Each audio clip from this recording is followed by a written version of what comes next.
الله أكبر الله أكبر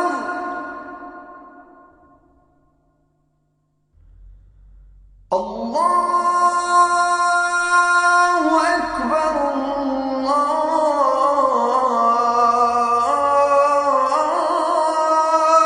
أكبر. Welcome to Let the Quran Speak. My name is Sophia, I'm your host. The aim of Let the Quran Speak is to help you gain deeper insights into Muslims and Islam, as it is practiced here and in other parts of the world.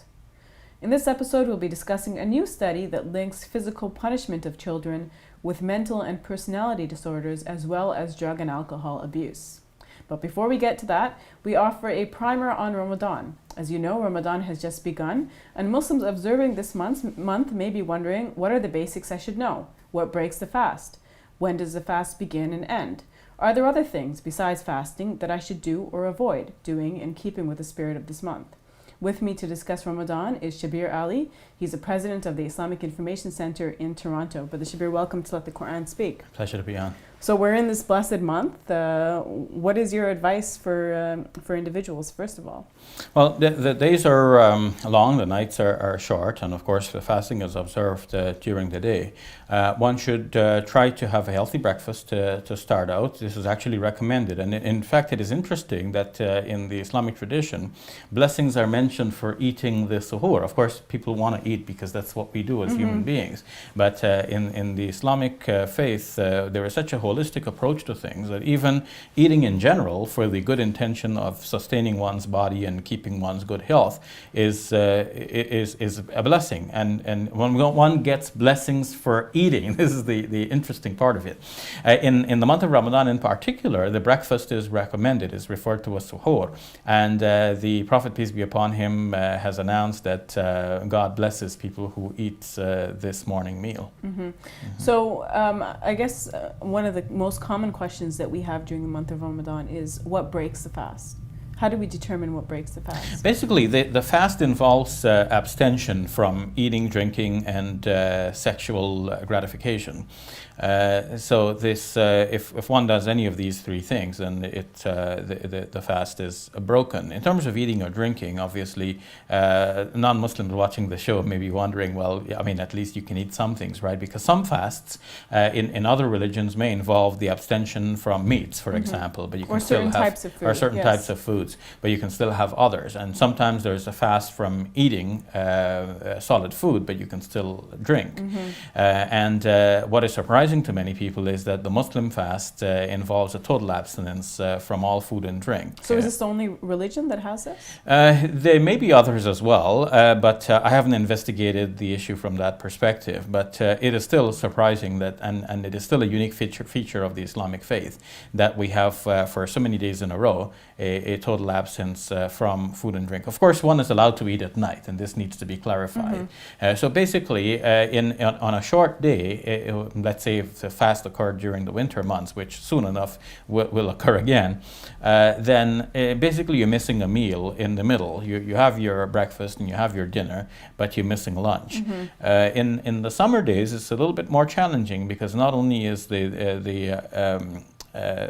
weather hot and one needs to drink more often, but the days are long, and this means that you're missing not only the lunch, but the morning and afternoon snacks in between. So it could be challenging, but so some Muslims might experience anxiety before Ramadan, worrying, wondering how they'll survive during the day. Yeah, of course. And now that we're summer. here, now that we're here in the month, obviously we're it's either a do or don't, and in all the anxieties past, when one starts getting into it, the first couple of days is difficult. There's no denying that.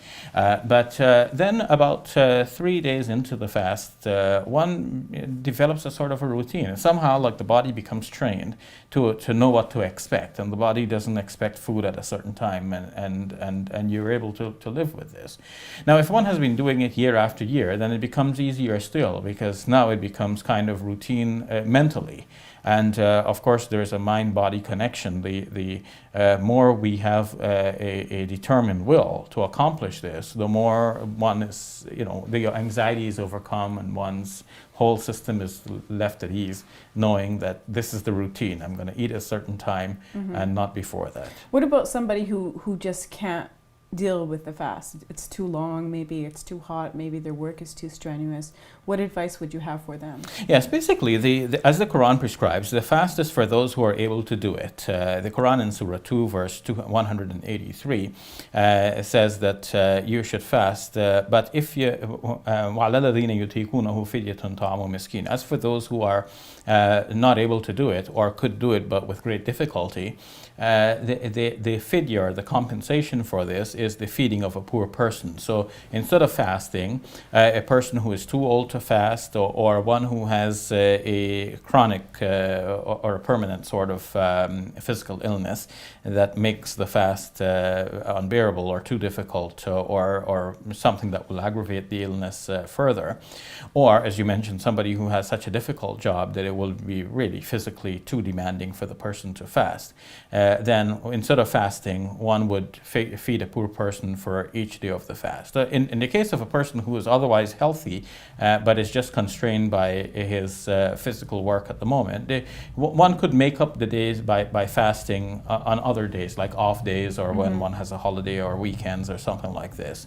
But if that too becomes too burdensome, then the possibility of giving the fidya, the charity for feeding a poor person, this is always open, and that too is a way of serving God. We should not think that service to God means really being totally tough on ourselves, because God doesn't get anything from our hunger and thirst. We get something. We develop a certain degree of willpower, physical and mental fortitude and determination.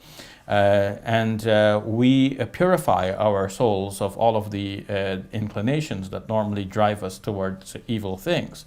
We become masters of our own destiny in this way. So we gain something from the fast. God doesn't gain anything from our hunger and thirst. So there's no sense of a person, really killing himself or herself, thinking that God is going to be happy with me in this way. No. In fact, God is going to be happy with us when we take good care of our bodies, we take care of our health, but at the same time, we are trying in using the options that are available before us to purify our souls. And most people, of course, neglect the souls, and we just simply care for the body. The month of Ramadan is a time when we refocus our directions and think about what is really ultimately important. The soul and the spirit of the human being needs its own nourishment and development, and that's what we try to do during the month of Ramadan. I want to get back to that topic of the soul and the spirit in a moment, but what about somebody who takes medication? What can they do? Like, let's say they take, they're not sick, but they take regular medication at certain times of the day. Yes, this is something that has not been, as far as I know, or as I feel, properly addressed in the classical books of Islamic jurisprudence. Because generally they have a kind of a clear-cut thing. Either you're fasting or you're not fasting, and there's nothing in between. So now let's think about the clear cases. Clear cases, if a person is so ill that the person, by fasting, one would just simply aggravate the illness, then that person should not fast. This is clear. Now, what is not clear is that there may be a person who can take some medication but otherwise not eat or drink and be otherwise fine. And that person normally gets by with all kinds of routines, and there's no harm in any way if the person would fast. Some Muslims in such a situation would feel like fasting. Now, we can say that they're not legally required according to the Islamic law, because that's been already set in classical Islamic works, and I don't want to revise it from that perspective. But from the perspective that the person really wants to fast, now the rule is saying also that you're not even allowed to fast. Your fast doesn't count for anything. To me, this is going too far with the legalities here. I think a person in that situation, if he's not going to harm himself or herself, then that person person, by taking the medication and only the medication and only that much water, which is required to swallow the medication if needed, should be taken, but otherwise not eating or drinking. To me, that person is still fasting for the sake of God, and his or her fast will still be accepted by God, but it would not be required of that person to fast, and that is the distinction that I would make. Mm-hmm.